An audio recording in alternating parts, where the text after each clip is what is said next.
Oh,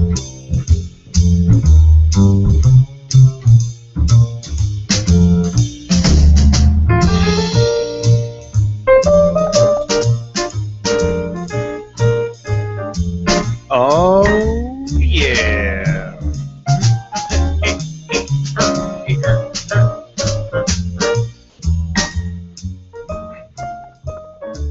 All right. Why, hello there, everybody. It's Bill Duran here, that guy from Punished Props who makes all this stuff in his basement to share with you guys. And I'm here for another episode of Prop Live. Last week I missed it. I was busy. But I'm back now, flying solo today, all by myself. But that doesn't mean that I won't be doing anything, because I have a whole boatload of questions that you guys have been sending me on my Punished Props Facebook page all day, collecting those. There's ones already rolling in on the Google event page. So we got plenty to do. Thank goodness. But first, a word from our sponsors. No sponsors yet, but the reason why I missed last week's show is at the very time I would have been doing this show, I was in Phoenix at Phoenix Comic-Con doing a panel about prop making. How about that? In fact, I do believe it was recorded. Audio recorded. Talked to my pal Todd about that, see if I can get my hands on those audio files and share them with you so you guys know what was up. Anyway, Phoenix Comic-Con was really, really cool. It was my first time down in Phoenix. First time surviving the sand dunes of Tatooine, also known as Phoenix, Arizona. But the convention was amazing. It was really, really cool. I hung out with my friends Alan and Annabelle, who were on this show a little while ago, and I helped them with their booth. I had my costume on. I did a bunch of panels with a bunch of my friends. Holly, who was on 2 weeks ago, gave me a little familiar of her cat, a little casting she did of, I believe this is Orf, the cat. So I got that. I also got a Normandy statue that's back there. Yeah. So it was awesome. Phoenix Comic-Con. How about that? Made a quick video about that, the previous video about that, and some crap that went on there. You can go check that out and see how I feel about security at conventions and how well it was handled at Phoenix Comic-Con. What else do we have? Before we get started, I want to talk about something that I'm doing this weekend. Again, if this is kind of short notice, and it's kind of local. So if you're not a local to Seattle area, then you're out of luck. But I'm doing this thing. I'm going to call it PropCon. Ta-da! Super impromptu event. It's just we'll go see a movie. How about that? I want to hang out with local cosplayers and prop makers and just go see a really cool movie. We're going to go see Edge of Tomorrow in the Factoria Mall at 2:30 p.m. on Sunday, June 15th. That's just in 3 days. So, again, sorry for the short notice. I am really terrible at event planning. But if you're a local and you want to go see a really cool movie with me and all my best friends in the area, then PropCon 2014, Edge of Tomorrow, which I've heard it's pretty cool, so I'm excited to go see that. What else we got? A couple more things. I have a new profile image. This isn't earth-shattering news, but ta-da! I got this cool profile image. My friend Molly, a.k.a. Jackface, made this for me. A lot of people have been asking me where I got it done, and this is my friend Molly. If you go to jackface.tumblr.com or look up jackface_McGee on Twitter, she does amazing art, just the coolest stuff. Here's a link. I think that's in response to some E3 stuff. There you go, jackface.tumblr.com. Go check out Molly's stuff, because not only is she a supremely talented artist, but she's also a good friend. She's taking commissions, and she's really swell. So there you go, talking artists. Last thing before we get rolling here. E3 is upon us. And I don't know about you guys, but every single trailer I see from E3, they're like, here's something totally new that no one's heard of or we haven't heard very much of. And I'm sitting there going, well, I want to make that. Well, I want to make that. Oh, I want to make that too. Especially all the things from the Order 1886, which sounds really cool. Looks really cool, and they had a new trailer out. So what are you guys seeing? Let me know. If you're on Twitter, then tweet me at Chinbeard. Let me know which things from E3 that have you excited about building all the stuff. The Order is my favorite. Destiny is up there too, although I am obligated to say so since so many of my friends work there. And my wife. But it still looks super rad. So yeah. Tell me what things you guys are really stoked about building from all the new game releases and information from E3. Just let me know on Twitter at Chinbeard. And I want to talk about stuff. Let me know. Alright. I think I'm ready to just start answering some questions, which is good because you know, I got a lot of them.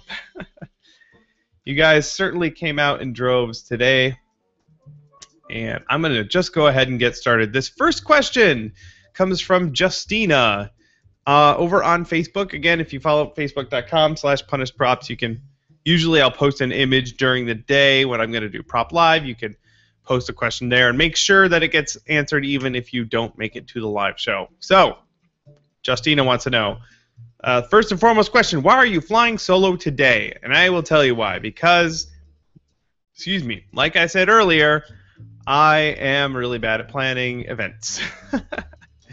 So, woke up today and I was like, oh, I got that live show. Let's get that up and going. And oh my goodness, I haven't booked a guest for it. So instead of doing that, I had a bunch of work that I had to work on, and I didn't get a guest. So it's just me. You're going to have to put up with me by myself all day long for the next 52 minutes. Cheers.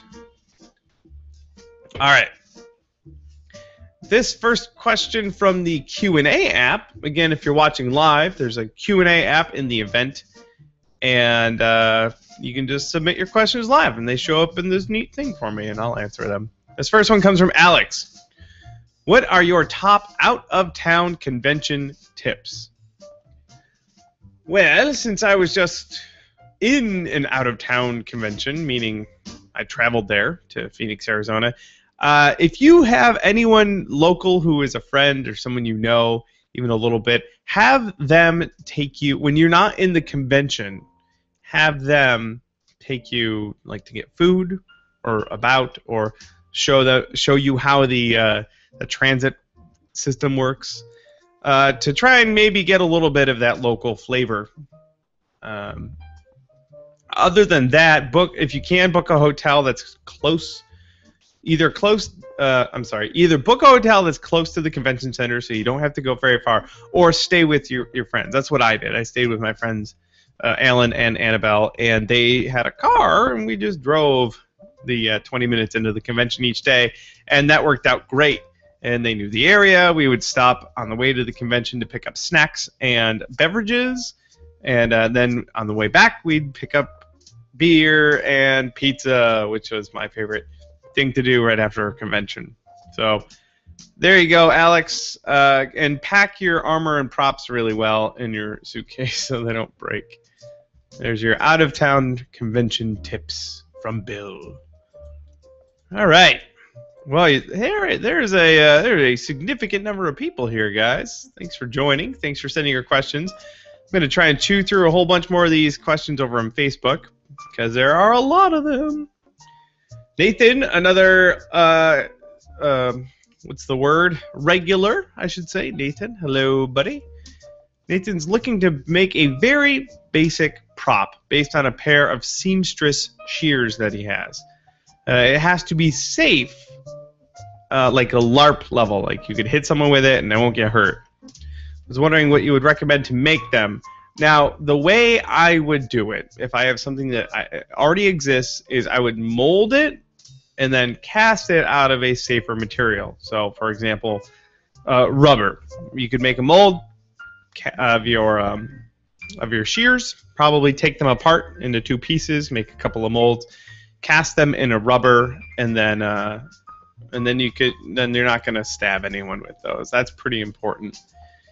That's a little bit technical, a little bit highly expensive as far as materials, like molding and casting materials. But that would get the job done for sure. And a lot of times in Hollywood movies, that's what they'll do. You'll see a gun get chucked across the room, and it sort of like bounces away on the concrete, and it doesn't, a plastic resin casting would probably shatter, or the functional gun might break when it falls. But a rubber one's just going to bounce away. If you can't do that, then you would have to probably rebuild your scissors or piece, whatever it is, from scratch. And again, build it from con-safe or LARP-safe materials. A lot of times expanding foam or squishy foam or, what do they call it, upholstery foam is used for that sort of stuff because it is virtually impossible to hurt someone with a chunk of upholstery foam. So there you go, Nathan. Good luck with your con-safe scissors. Another question coming in from Nick. Another, not local, regular. Nick's not local. He is a swell dude, though. All right. Nick says, I've done several prop weapons and armor that include a clear coat that I polish to a shine. However, I'm seeing a problem with the clear coat. If the surface rests on anything for long, it gets ruined, even 8 months later. What am I doing wrong? Nick, I'm afraid this is something that would be a little tricky to figure out without actually me seeing it. I'm not quite sure what it means by getting ruined. It could be any number of things. Actually, I have no idea where Nick lives, but maybe the heat. I don't know. Maybe if you live in a humid area, moisture could affect it in some way. I'll tell you what you can do. If you use a catalyzed automotive clear coat paint, and now this is kind of a little bit more technical, you'll need a big spray gun and an air compressor for this. But if you use something like that or a urethane finish on the outside of it, it'll be rock solid. Nothing. You could bounce that.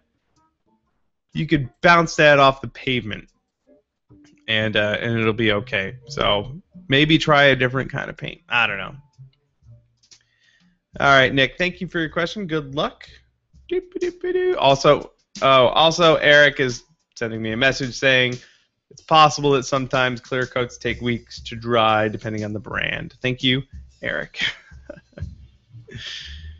Thank you for watching, and thank you for sending me messages. All right, next question coming in from Matt. When sculpting a helmet or headpiece off of a head cast, do you incorporate room for pads, or is the perfect match of your head comfortable enough for all-day wear? Personally, I would rather have a little bit of foam in there. Even like that 1/4-inch craft foam, if you could squeeze it in there in between the outside and your head, then you'll be okay. If it's really light, you might be okay. If it's really light and really close to your head, then you might be okay. But I would tend to err on the side of putting a little bit of foam in there. It's one of those things where it may not be very heavy, but if it's tight enough to your head, one little piece of plastic just digging into your temple a little bit that you're wearing all day long can suddenly become a huge pain in the face. So maybe leave yourself a little room for foam. All right, thank you, Matt. Grabbing another one.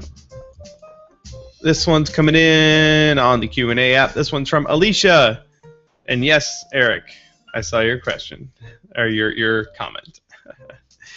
This one from Alicia. Is it possible to make a mold from foam armor? And technically, yes, you can mold anything. You could mold the gravel in your driveway. It would be a terrible mess, but you could do it. Silicone doesn't bond to anything but silicone, or there may be other stuff, but for the most part, it won't bond to anything if you're making silicone armor or silicone mold. I wouldn't recommend molding something that you made out of, let's say, EVA foam, mostly because when you're building something like that. Like, for example, the space guns that I make, my Mass Effect guns or whatever. You want really nice, clean edges that look super machined. And you can get most of the way there in EVA foam, but not all of the way there. And if you want something that looks super, super clean, that you're going to mold and cast, dozens of times, then I would recommend building your thing from, clay if it's more organic, doing a really nice sculpt, or like most of the stuff I do from wood and plastic, like MDF and styrene. That's what I would recommend. But if you have a piece of your armor that you've already built and you're really, really happy with, and you want to make a copy of it, you can definitely throw some silicone on there. Silicone will creep into every nook and cranny, though. So just be aware that if you have like rough cut edges on your foam, that the silicone may want to grab onto that a little bit. So be aware. Possibly, if you're going to do it, test it on a smaller piece beforehand, and that you don't mind having to rebuild in case it gets ruined. Hooray! So anyway, good luck, Alicia, with your armor molding. All right, another one. This one from Oriole, and this one I believe has another regular. By the way, thank you. This one has a visual aid. So he's asking about making a simple mask, but he wants to make it without using a vacuum form. So, for example, Nick, dude was just asking questions earlier. I made a mask for him that was all white. It looked simple isn't the right word, but not ornate, let's say. It was pure white, and I sculpted a piece and then I vacuum formed it. And that was, in my opinion, the way to go for this project. But if you can't vacuum form it, what would be a way to make a mask? And this is the mask over here. This guy right here. I have no idea what this is from, but as you can tell, super simple design. Not a whole lot going on there. And also the other qualifier. Let's see. Oriole says don't count polyurethane resin because it's super expensive here in Spain.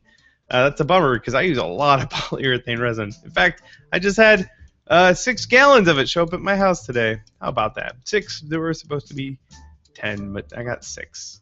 And by the way, total side note here: the folks at Smooth On, where I get most of my stuff, called me the instant it was delivered, and they got a notification that only like part of the boxes showed up, and they called me right away to let me know that for some reason one of the boxes was missing, and they were going to send one right away. And that was awesome. Like, good on you, Smooth On, for that. So thanks, you guys. Really cool. Anyway, polyurethane resin, yes, not to be used. So you could do it in fiberglass. That's polyester resin. That might be more affordable or available. But what I would say is try starting with Pepakura. It's paper or cardstock to build your base, and then you could do like a fiberglassing and back it with something, or back it with fiberglass, and then use Bondo or something to smooth it out. If that's still kind of too pricey where you are, then you could sculpt it out of paper mache if you want. Basically, like paper and paper glue is really all it is. And do like when I was a kid, we made Ninja Turtle heads by taking a balloon and wrapping paper mache over it, and then popping the balloon and cutting a head hole, and we had a cavity to put our head in that we paint to look like Ninja Turtles. You could do the same thing for this mask, and believe it or not, you can sand paper mache. Just use a lot of glue on some of those outer layers, or maybe a stiffer like a wood glue or something to really smooth it out. But it's just paper and glue, and you could definitely get a shape like that. So there you go. Hopefully one of those things will work for you. Good luck, Oriole. Thank you for your question. And let's head on to the next one. See if Eric's still bugging me. Nah, he's gone. That Eric. Good guy. Good guy. All right. Here we go. Here's a Katie. Here's a question from Katie, who was just talking about this for me, with me earlier. Do you have a quick and dirty suggestion for sealing and finishing EVA foam so it doesn't look super rough after covering it with a rotary tool? I know your second book is coming out soon, but I'd love to get closer to finishing my project soon. Katie is correct. In fact, the part in my book about sealing The foam, I've written most of it already. That's part 2 of the Foamsmith trilogy coming out soon. But if you're like gonna seal it tomorrow and you want a quick and cheap way to do it, then just try something like Mod Podge. Or I know some people like wood glue. It's a very similar thing. You can go to the craft store and get that. I've used it a couple times. It works pretty well. Again, like go get your bottle of that, test it out on a piece, make sure it's what you like. You'll have to use a couple of coats, more than a couple, like 3 to 5 coats to get a finish that's not foam. But that's one way you could do it tomorrow for sure. Otherwise, I really like an epoxy resin, like Epsilon. That's why I use that for my Draugr armor, and that worked out great. But again, you'd have to order it or have a Reynolds nearby where you could go pick it up, and it's way more expensive. So, Mod Podge, give that one a go, Katie. All right. Next one, another regular. This is Javier. Another question here. I'm gonna call you guys. Can you offer any time management tips? Ha! The irony being that today, totally did not manage my time very well. Eric, apparently I just helped him ruin his keyboard. Hands full of resin. So, time management tips. Make a schedule for yourself. All right? A daily schedule. When you get up, you're like, these are the things I have to get done today. A weekly and a monthly schedule. Especially if you have, like, for example, I have to get X done by DragonCon. In fact, I'm not going to show you exactly what's on it, but I have trust me, it's over here. I have the next 3 months of work planned out, and I have like a handful of projects, and it's not just all of these need to get excuse me. A lot of these. It's not like this. It's not like all of them have to get done by DragonCon. I've set milestones for each project to get done in 1 or 2 week chunks. And then each of those projects gets broken down into daily goals, daily milestones, to make sure that I know I'm on track. And if I'm behind, I can rearrange my goals, on a daily or weekly basis to get it back on schedule. That being said, sometimes what it takes is to make sure you stay on schedule now. You're going to do a 15-hour day in the shop 3 days in a row, like I've done before, easy.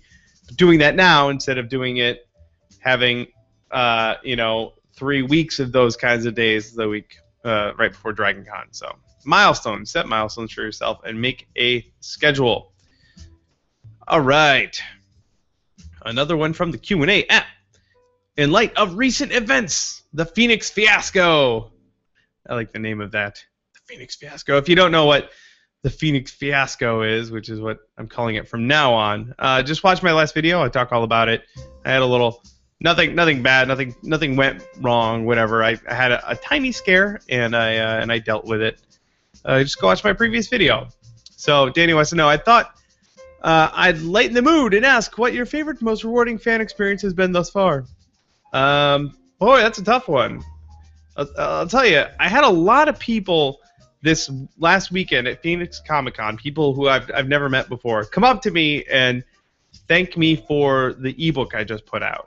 And it's easy for me to forget when I'm in my basement by myself writing instructional material that that stuff is going out to real people who are really using it and making stuff. And it was really cool this last weekend to have people come up and just tell me how much it helped them and how much they enjoyed it. So I'm gonna go with that specifically this last weekend. That was really cool to throw things at the internet and have the internet respond in a positive manner in person at a convention. Thank you, Danny, for your question. This one comes from Craig. How do you get air bubbles out of resin when you've poured it into a mold? First and foremost, make sure you're using the correct resin for the type of mold you're doing. For example, if I have a mold like most of my Space Gun parts, it's a box mold. that you clamp shut, and you pour resin in, and it fills it all the way up, right? If you do that, and also make sure like that you're tipping it and you have vents cut so that you don't have air bubbles getting trapped, like big caverns of air bubbles trapped. If you're using that, I like to use something like Smoothcast 300 or 320, because those are designed for that, for casting, like pouring them. If you have a slush cast mold, meaning like my Dragon Priest mask, that's like a dish, basically a bowl. You pour a little resin in, and then you slush it all around, and it coats the inside of it. For that, use what's it called? Smoothcast 65D is what I like to use for that. That's designed for rotocasting, and the difference is viscosity is the major difference. The difference is burps. So you can use either resin for either thing. That you'll get, it'll work okay, but because the 65D, the rotocasting one, does have a higher viscosity, it is more likely to trap bubbles, especially if you're pouring it into a box mold that's not very deep, and the gravity can't push the bubbles out. So you'll even get like surface bubbles sometimes with that if you're not really careful. Also, I found when I'm slush casting something with that 65D, tight on the first pass, like the print coat that you're putting in, and you're slushing it around, if you can see where you're going with it, look for bubbles, because sometimes they'll just get stuck there. They'll just bloop, freaking get stuck in a little corner or something.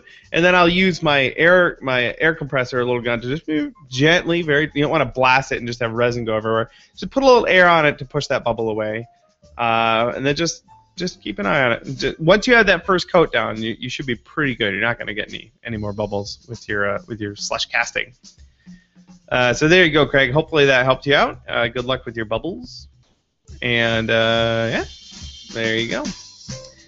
Next one, coming in from Rob. This is on the Q&A app again. And I'm going to read it out loud to you. Rob says, one thing I've noticed in cosplay is the vast majority of the time, the photography doesn't come close to the quality of the costume work. Why do people put so much effort and money into costumes and not in the marketing media they'll be remembered by? Rob, I feel your pain, man. I really do. And I'm going to go find something, and I'm going to keep talking while I'm trying to find this thing. Now, part of this is, I wouldn't say I'm a photography snob, but I'm a photographer. For a long time, I was considering going pro with my photography. And there we go. And I learned a lot about it. My mom was a photography teacher. I've been shooting since I was like 10, shooting and developing in a darkroom since I was 10. And photography, there we go. So yes, okay, maybe I am a little bit of a photography snob. But let me find it, prop. And costume. Here we go. All right. So here's a video. There's an ad. I'm going to have to let the ad play. But I did a video about exactly this with a handful of tips to make people... there it is. Yeah, look at that guy. What a goofball. Some tips for people to help out with their prop and costume photography just when they're like showing off what they've made so far. And the gist of it is usually use more light. If you're shooting, a lot of times people will make this really amazing thing. Here's the example. Someone will make something really, really cool and then take a photo of it on the floor in their bedroom, which is what I've done here. And then the difference, the huge difference being that if and again, this is a cell phone photo, and this is a cell phone photo. Both of them are done with my iPhone, and this one looks way, way, way better. This one has 4 lights on it, and they aren't super like crazy expensive photography lights. They're the can lights that I use in my shop. They're like $5, $10 lights from Lowe's or whatever.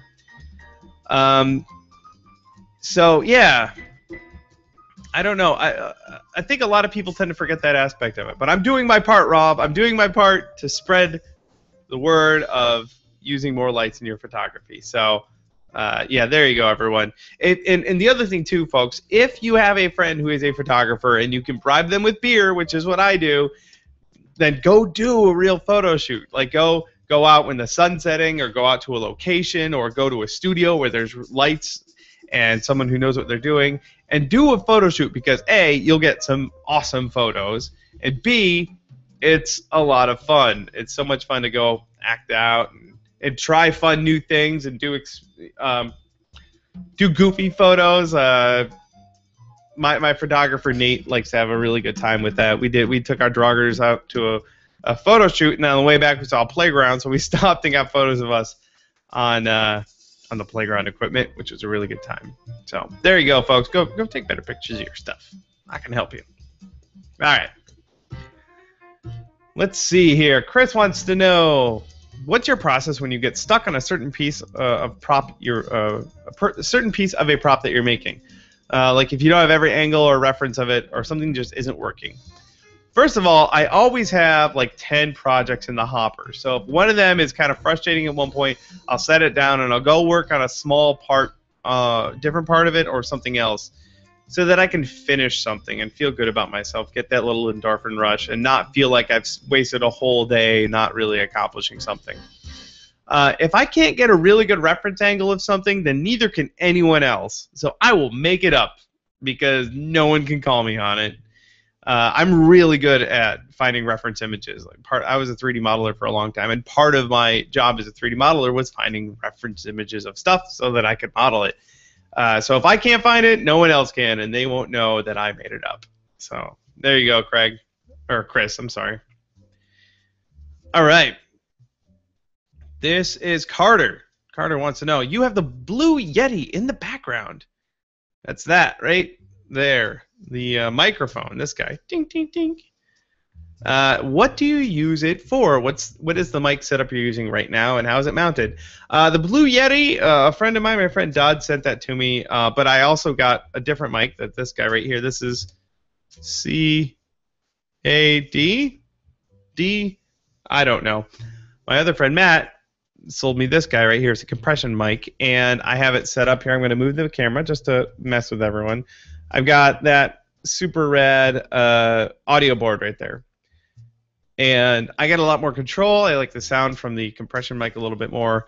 And I got my pipe in my music from my computer and all that stuff. The Yeti is really cool. The stuff that Blue microphones make is awesome.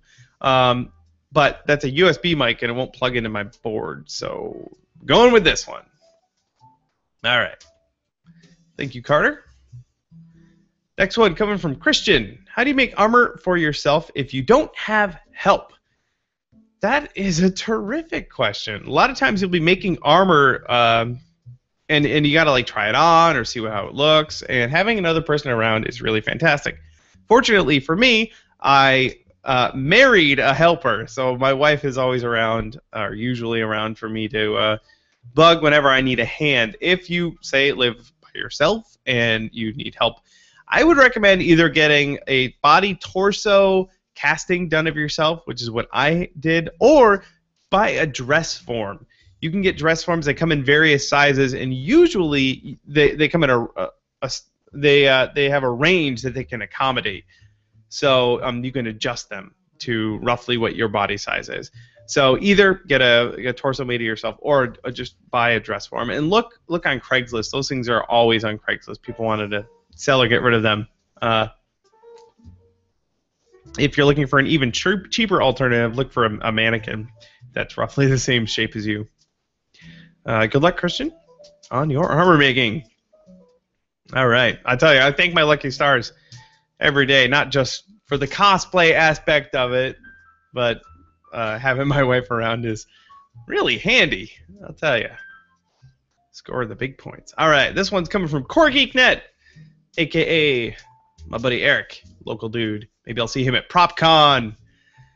Eric wants to know, what's the best way to prime and prepare a wood base for prop being molded? You know what? I really like filler primer a lot. You could probably use wood filler too if you've got to actually fill in some dings and stuff. But I'll put on like a couple of once I've done most of the smoothing type work, sanding it down or priming it with like a ruddy red primer and then sanding it so you can see the pits and stuff, and then sanding it and priming it a whole bunch more times. I'll hit it with filler primer as well, especially if there are any areas like with MDF, like the cut edges tend to get a little bit fuzzy. You can either seal that with something like early on, seal that with something like super glue, or lots of filler primer. Usually it's like an automotive thing, but it's got a higher viscosity than normal primer, and it will, as the name suggests, it will fill in scratches and dings. But also, if you let it set up in the time that it wants, you can get a much better finish on something like a rough cut edge of MDF. So, and then once it's nice and shiny from sanding it down and buffing it down, and you don't see any wood, all you see is the primer left, then you can go ahead and mold that. So there you go. Thank you, CoreGeekNet. He did. Wow, my video is freaking out. I gotta click on that. Okay, there we go. By the way, if you guys go to CoreGeek.net, then you'll see some really cool stuff that Eric's made. He did the Loki helmet, the King Loki helmet, absolutely blew me away. He did it out of with a baseball helmet and Warbler. It doesn't look like Warbler. Looks real good. All right, here we go. Parson, what tools do you think every prop maker should have as a beginner or a pro? Well, you're in luck. I actually have a link. I'll just take this really brief moment to pimp my website. I have a link under the shop section called Bill's Tools, and it's a list of all the tools I use, or most of the tools that I use. And the great thing about this is if you actually click through any of these and buy anything on there through Amazon, then I get a cut of it, which is a super cool way if you guys are already going to buy something to help me out a little bit. So I have a list of all kinds of stuff there. If you go to punishprops.com, go to shop, go to Bill's Tools, you'll see a bunch of that stuff. Now, as far as a beginner goes, I would definitely recommend getting a rotary tool of some kind, a Dremel, or I have a Craftsman one, with the extended flexible shaft thing and all the bits that come with it. Go to Harbor Freight and get the cheap pack of like 500 bits or whatever that they sell, and try them all out. Try all the bits and find out which ones you really, really use a lot. Because there's like, I don't know, like I said, 500 things that come in that, and I use like 15 of them. So yeah, definitely get a rotary tool of some kind, and definitely. Let's see, what else? For a beginner, things like a coping saw. You know what? A really good, like those extendo knives, that, again, you can get those at Harbor Freight. Those are really handy. And a sharpener for those, especially if you're working with foam, so that you don't just chew through blades, because foam will beat the crap out of your blades. As far as on the higher end, if there's like stuff I can't live without, let me tell you, I don't use it very often, but every once in a while I need to use my lathe, and I love that I have it. Because I just chuck a piece. I'm like, I need something cylindrical. I throw it on the lathe and pop that thing out. And again, that's one where eventually I will upgrade to a really nice one. But the one I have from Harbor Freight has worked out pretty well so far. Then on the crazy high end, I don't have one yet. But man, I want a laser cutter in the bad way. So yeah, all my cool prop friends all have laser cutters, and I'm so envious. So there you go, Parson. Hopefully that helped you out. Good luck. You'll get a rotary tool for sure. This one comes in from the Q&A app. Josh wants to know, when you say super glue to seal your MDF, you mean cyanoacrylate. That is correct, or CA glue. Where do you buy it in bulk? Hobbytown USA here has it, and it's weird depending on the location that you go to. I used to go to one down in Redmond because that's where I lived, and they would sell it in 8-ounce containers, and that was awesome. The thing, I would use it to refill the smaller ones because it's a big old jug. The only thing about that is you got to keep it in your fridge, otherwise it'll cure or dry or whatever. So put a big old sticker on there with a skull and crossbones so no one accidentally drinks that, which is just what I did. So the Hobbytown here, I believe, only comes in 2-ounce containers. So I end up just buying those. But yeah, shop around. Hobbytown USA is where I get most of my stuff just because they're local. So check it out. Good luck, Josh. This question, next one coming in from Robert. I haven't found any info on big cosplay experiences like StarCraft Marines, Big Daddies, Warhammer 40K, etc.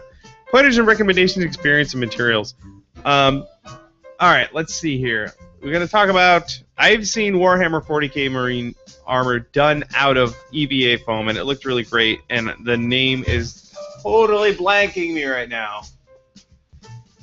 Let's see. Warhammer 40K, good. Armor, well, Marine, EVA, foam. Let's see. Let's see if my Google Foo works. Let's see. This is. Oh, this is it. This is it. This has got to be it. The page won't load. No. Oh, it's loading. There we go. I need to find out. Yeah, this is exactly it. All right. GarySterling.com. Space Marine. Let's see. There you go. So this was made with EVA foam, and if you go to GarySterling.com and look it up, you'll see exactly how he did it. He has a really, really great breakdown with images of the design and all that really great stuff. Really complicated. Really, some of the parts got 3D printed. It looks like the big old fisticuff thing. I know. So another one, of course, Harrison Cricks did the Big Daddy, and he has a big write-up on Vulpinprops.com. You can see how he did all of that. Let's see. Oh, the lead. So Roberto says that he's analyzing the Big Daddy schematics done by Harrison, aka Vulpin Props. There's no way to do it because it doesn't fit through any door in my house, and he doesn't have a garage. See, that's a huge bummer. Part of the problem with the Big Daddy, the way that Harrison did it, was that the torso part is all one massive piece. If you're doing it, if you build it in your apartment and it's too big to get out of a door, then you're in trouble. So you may have to add seams, build it so that it can be taken apart in more than just, you know, the one big torso part. So there you go. Hopefully, check out that build, definitely, that Gary Sterling did, because that's super great breakdown of it. What was that? Roses and bolt shells. Thank you. I got my homunculus over here, aka Will Morgan, my shop buddy. And bolt shells. There we go. So let's share that real quick. Oh, and when everyone, Eric, Wendy, Will, everyone's just rushing to give me information. Thank you, everyone, for all of your help. Here you go. Roses and bolt shells. These guys apparently do lots of 40K stuff, so go check them out as well. All right, loads of information there. Good luck, Roberto, on your big build. All right, next question. I'm wary to click on it because it's from Daryl, but I'm gonna do it anyway. Daryl is a local buddy of mine, a Frog Pants dude, aka the Trek Nerd. He wants to know, when trying to achieve a final finish, do you sand the original to get there, or do you still need to sand the resin copy? I'll tell you what, the less sanding I have to do on the resin copy, the better, because I don't want to have, if I'm going to make 50 of them, I don't want to have to sand 50 of them.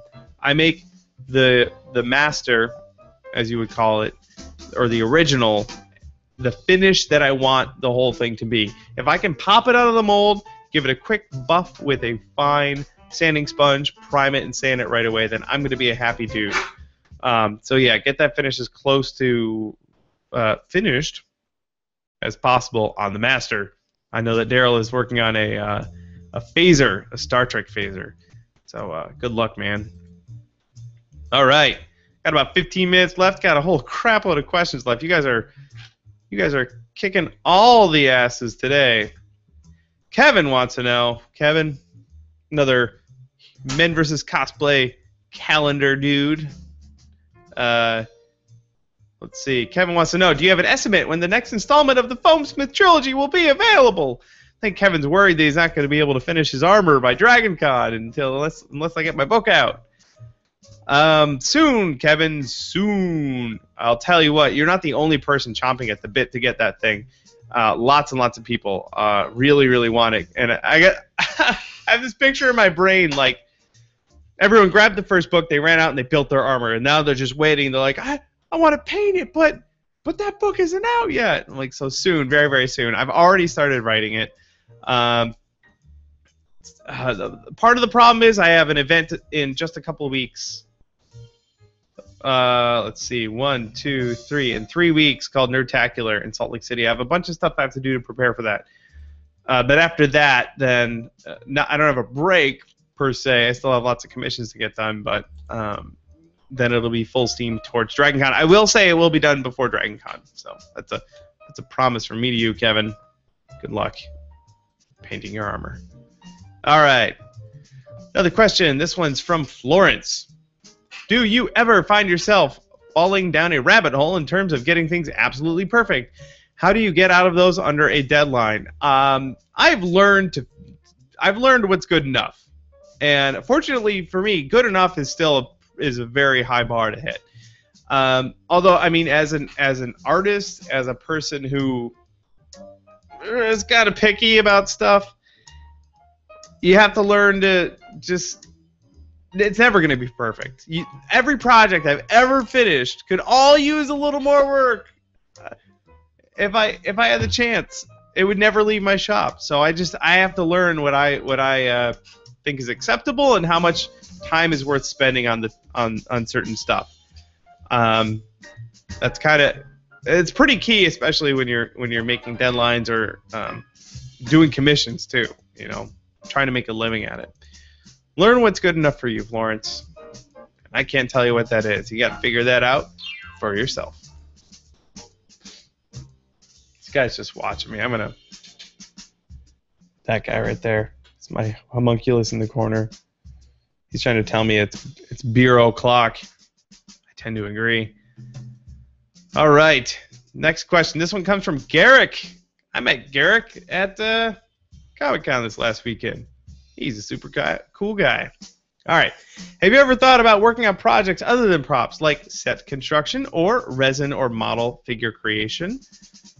He's had a chance to do both, and it was a blast. Not really set construction. I don't know. I guess if it came up, I'd be up for it. My skill set probably adapts pretty easily. As far as models, though, like I got Holly's little familiar here. I totally want to make something like this, but of my cat, Buddha Cat. Maybe you guys are familiar. He looks like this. That's right. Who wouldn't want to buy a tiny Buddha Cat? And I could even make a tiny little Dread helmet to go on there. Like you could choose. I put holes in it so his little ears stick out. Man, that would be so cool. Yes, Garrick, I have thought of that stuff. And it just, are you spilling beer on your face? What's wrong with you? Freaking hand-eye. You would think prop makers have good hand-eye coordination, but no. Yeah, I want to do that crap, man. It sounds so much fun, but you know, yeah, time. Man, it seemed to be short on that time stuff. Oh, this is good. I have a question from my pal Scott. He says porter or stout with a question mark. And another one comes from CorGeekNet, who says, "What's your favorite beer?" We have two beer-themed questions. Beer. That just came in, and let's see. We got a Fire Rock Pale Ale from the Kona Brewing Company over there from Will.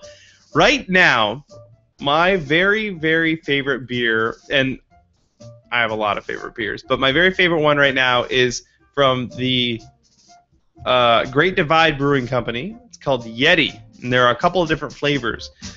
There's an espresso stout, there's a chocolate stout. They're oak barrel aged, so they're strong, kind of expensive, but they're so delicious.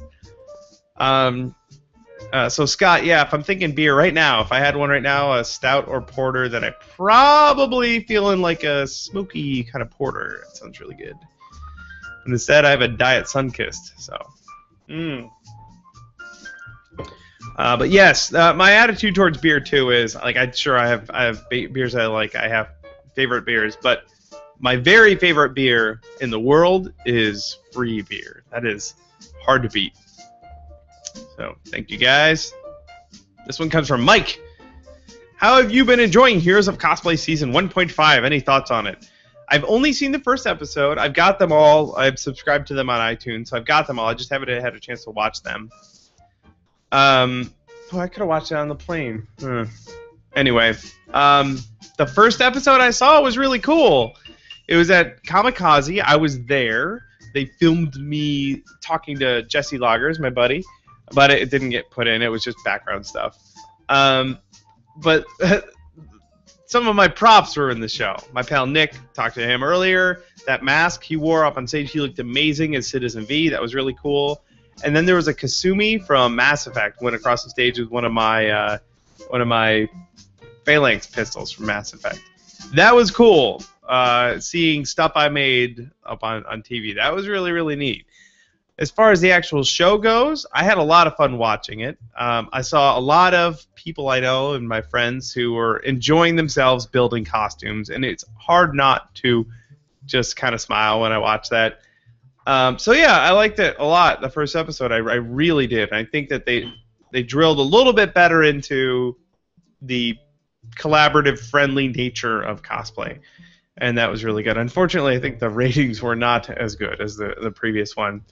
But like I said, I've got the rest of them, and I'm going to go watch them here sometime soon. Hopefully they continue that vibe. All right. Got about 8 minutes left. This question coming from Jay Cosplay.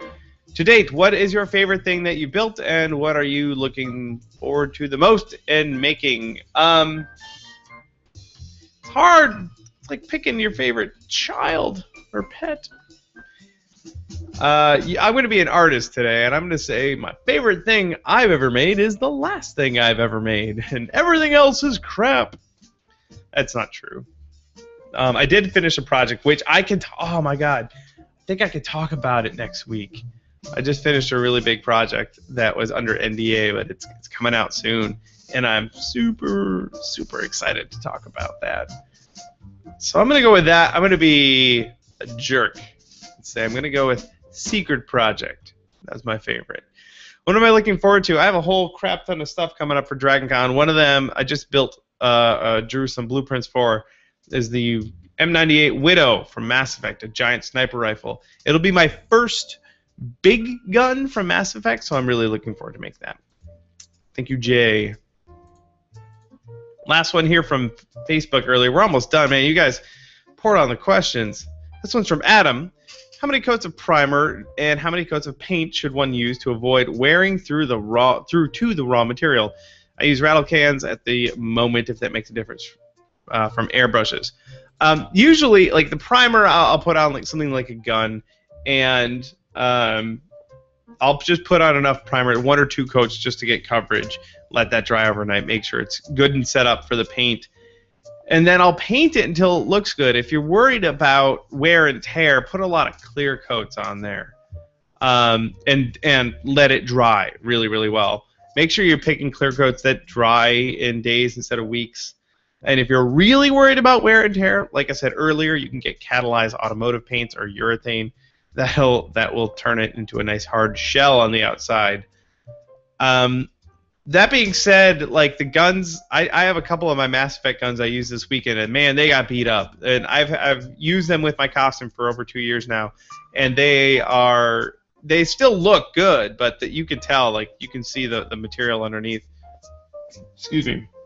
So I'm gonna go in and add weathering to that. I'm gonna make it look like it's more beat up. You know, if your thing doesn't lend itself to that, then you may have to actually repaint it if it gets a lot of use. So. There you go. It's con damage. It's a reality. All right. Thank you, Adam. That's it for the Facebook questions. Let's see. We got 5 minutes left. Let's see how many of these we can chew through. Quick one. This one's from Nick. Are you going to BlizzCon this year? Yes, I am. Nick, I got my tickets. I got my room locked down. And I will be at the cosplay dinner again. See you there, buddy. Woo! Next. This one is from Britannis LARP. Is there any chance of a tutorial video on how to pack your props for a convention? You know what? That is a really fantastic idea. And I've had the opportunity to do that and just never done it. So, I don't know. I'll write that down somewhere. How about this? I don't have a pen. Here we go. Up. None of these are any good. Video. I'm writing it down right now. So that next time I pack my stuff, I'll just take a video. Video. Pack. Props. There. Written down with a 2B pencil for some reason. Thank you, Britannis LARP. This one is from Alicia, and she wants to know, so you just talked about sealing the EVA foam with wood glue or Mod Podge. I've also heard of using Plastidip from Evil Ted and the balloon latex. If I don't have access to the balloon latex, which of the other three is better? I recently used some Plastidip, and I'm not super impressed with it, but I'm also really picky about the texture I get out of my finishes. If you use the Plastidip, you gotta use a lot of layers. I think Ted on his helmet thing said he used 7. It's weird because foam will have like little pits and stuff, like where little air bubbles are exposed, and you would think like when you spray the Plastidip on there, it would fill that in, but it doesn't. You got to use a lot of layers. But you can just go buy a rattle can of Plastidip. So that may be your favorite way to go, but buy extra because you're going to go through a lot of it and spray it in a well-ventilated area. The balloon latex is probably the best solution, but you need a compressor, you need a spray gun, and you need to buy the balloon latex. So it's a little bit more of an investment. But if you're going to do a whole bunch of it, then it's definitely worth the investment. I will be getting my own spray gun and balloon latex here pretty soon. There you go. Good luck, Alicia. Here we go. All right. This question is from Dustin. Have you seen the trailer for the new Assassin's Creed? Yes, I did. Would you ever fabricate anything from that? Yes, I would. If I had a commission for that, I totally would. In fact, am I gonna find it? There it is. So, in fact, my chum, who I also saw this last weekend, my friend Jessica Negri, she already made something from that. The trailer came out like 2 days ago, and she busted this out like a total freaking boss. Look at that. It's like the underarm freaking crossbow thing. How cool is that? So, good on Jessica for totally knocking that out. Everything else looked really neat about that trailer. The jumping off the buildings and the stabby, shooty stuff. There you go. I haven't made anything from Assassin's Creed yet either, so that may be kind of neat. All right, just a couple more, and then I'm gonna go prep dinner because it's getting about that time, and apparently it's beer o'clock. Yan would like to know, speaking of dread helmets, what do you use for visors?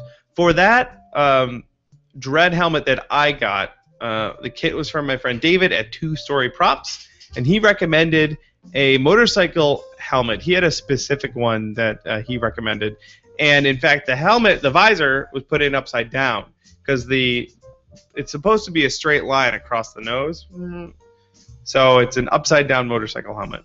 No, visor. Upside down motorcycle visor. There you go.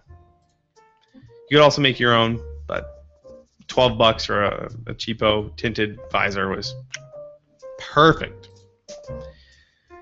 Eric, hey buddy, wants to know, have I figured out what I'm doing for Dragon Con this year? No, and that means I'm in trouble because I should have started by now, but things have just been bonkers around here, just crazy.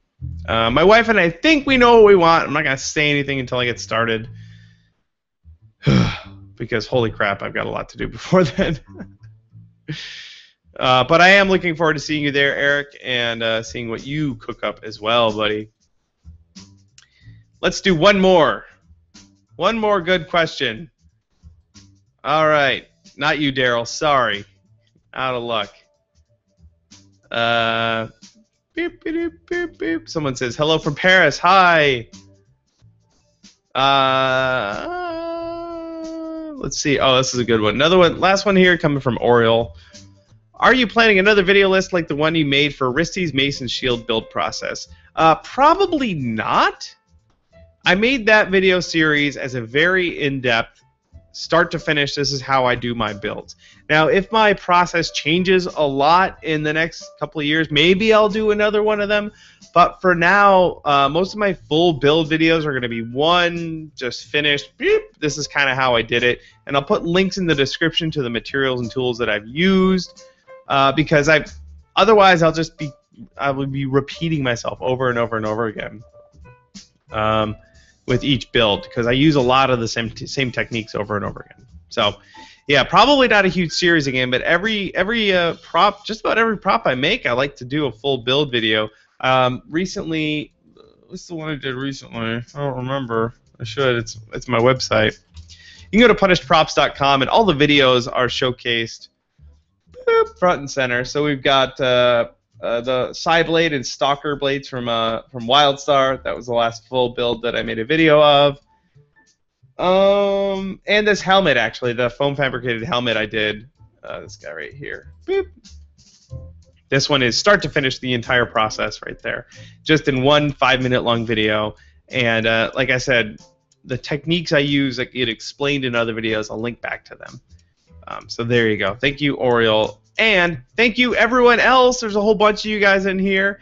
You're asking awesome questions. We didn't get to everyone, but I'll do another one of these, say, I don't know, next week, same time, and see if I can chew through your questions. If you do have a burning question that you need answered right away, let me know on Twitter at Chinbeard, or if you go to facebook.com/punishedprops, you'll see. You can message me right there, and I would be happy to answer your questions about whatever it is you're making, because I love talking shop, and this little show thing I'm doing here gives me a really great excuse to do that. So that's it, everyone. Look for more videos. I think I might put up a video of me repairing the con damage on my Mass Effect guns. That'd be, I think, pretty useful, and I have to do it anyway because they're super beat up.